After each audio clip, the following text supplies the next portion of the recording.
आपण माने मन भरी ताको उपभोग करिसंती एवं आज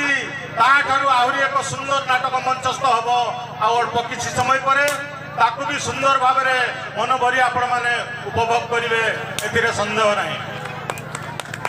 कमिटी को अनुरोध करी प्रचेषा जारी रहू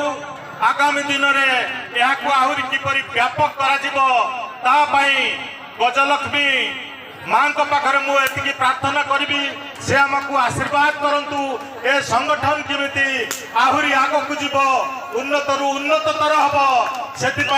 माँ को आशीर्वाद भिक्षा करुच्ची एवं यही संगठन को सुदृढ़ करने पूजा कमिटी को सुदृढ़ करने मो तरफ जहाँ सहयोग जदि भविष्य लड़ा पड़े ताहले संपूर्ण रूप से अकुंठित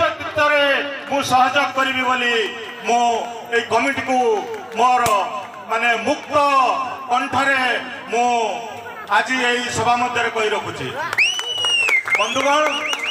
ये भाषण देवार स्थान नुह कि समय नुह क्षमा मागुची ए सांस्कृतिक कार्यक्रम को व्यतिक्रम करी आमे आज आपण को दीपद कहवाई आसचु एवं यही कार्यक्रम आमर सांस्कृतिक कार्यक्रम रेडी होती अल्प समय मध्य आरंभ हम तेणु क्षमा मागुची ए व्यतिक्रम विशेष किसी कहूनी जदि सुजोग मिले आपण सहित मोर वार्तालाप आग को बहुत रेणु मुझे मोर वक्तव्य शेष करुच्ची। माँ लक्ष्मी पाखे मोर प्रणाम जन आपण मान पाखे प्रणाम जन एति मोर वक्तव्य शेष करुच्ची। मु श्री ब्रजमोहन नायक करंजिया वंदे उत्कल जननी।